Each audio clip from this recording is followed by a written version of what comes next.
Blessed and happy Ash Wednesday to all of you, my dear friends, my dear brothers and sisters, my dear good people of God, faithful followers of the Daily Gospel Reflection with Father Jack, my dear kababayans. Today is March 5, 2025. Our Gospel for today is from the beautiful and the wonderful account of the Gospel of Matthew chapter 6, verses 1 to 6 and verses 16 to 18. Today, we begin another beautiful season in the church, the season of Lent. And today marks the beginning of Lent, Ash Wednesday.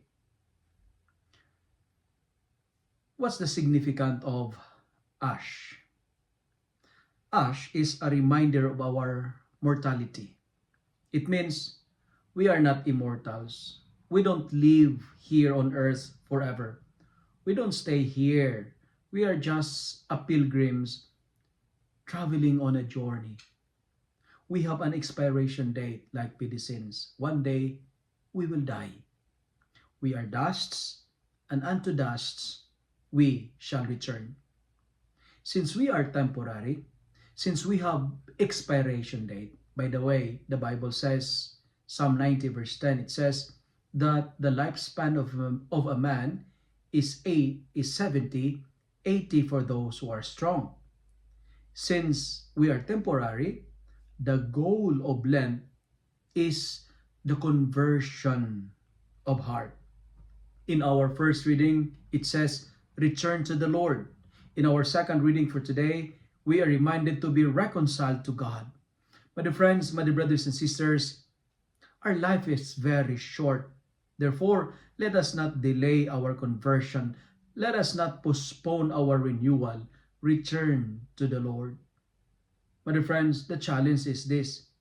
We have to make ourselves a better person today, better than yesterday.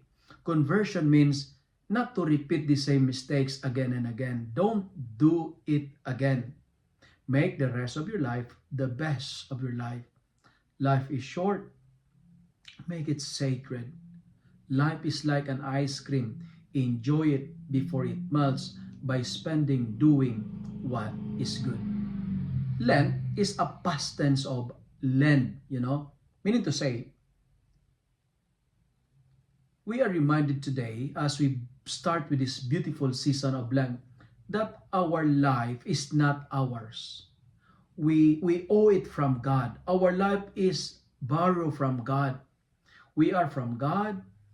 Hopefully, we return to God. 3 points that I would like to share with you today as we celebrate the Ash Wednesday this year. And that 3 points is composed by the word Ash. A-H-S. Season of Lent is calling and inviting us to do some acts of charity. Or others say, we call this one abstinence, but for me, I call it acts of charity. This acts of charity is what we liturgically call almsgiving. And St. John Chrysostom once said, almsgiving is the medicine of our sins. Giving alms can erase, eradicate, or delete our sins just like water ceases the fire. When we speak about almsgiving, it's not equated to money. It's not about donation.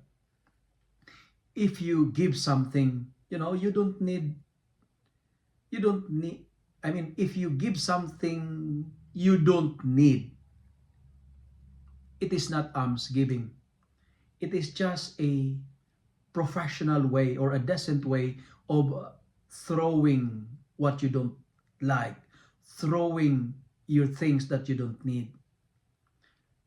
I have a simple suggestions in this season of Lent to all the children. If you have time, spend more time with your aging parents and less time in games and ephemeral funs with your friends. I suggest for all of us more time to pray than to play or to work. When we speak about almsgiving can be a form of time. It can be a form of talent. It can be a form of a smile or helping a friend or giving an advice or compliments to someone. Alms can be also forgiving. Maybe alms can be increasing your patience or sharing your toys if you have some or giving donations if you have money.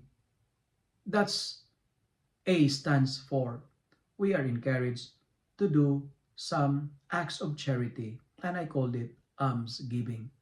But in doing so, when we practice our piety and devotions, second letter S, and that's what the gospel is trying to tell us today. Do it in secret. Our almsgiving is not meant to be broadcasted. It's not meant to be seen or to be published. Almsgiving, the purpose of it is not for show, to tell others that we are righteous and generous compared to them.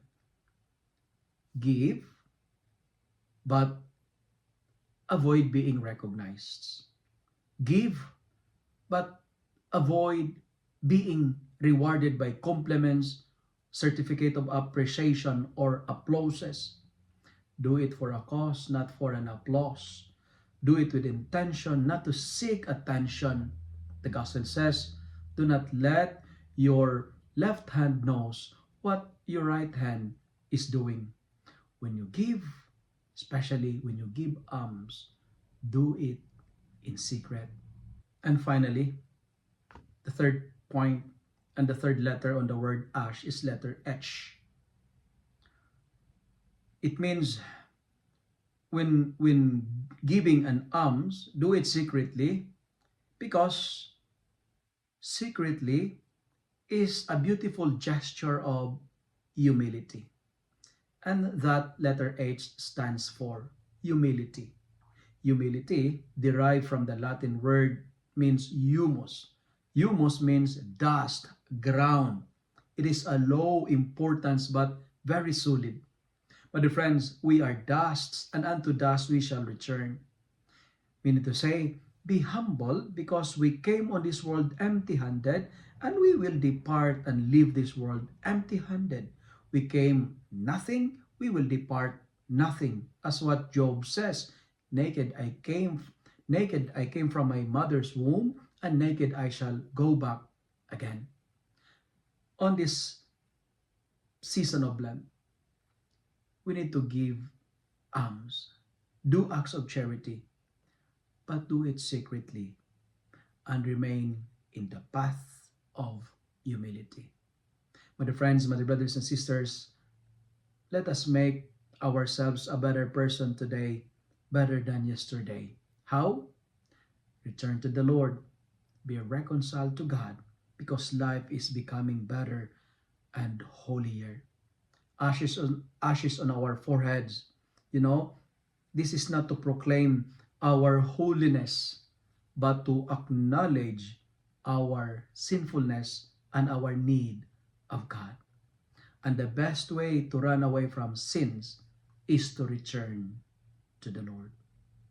Have a blessed and a holy celebration of the season of Lent. If you love and like this reflection, kindly share it with your friends, share it with your family, make the Word of God viral so that many will be blessed. Amen.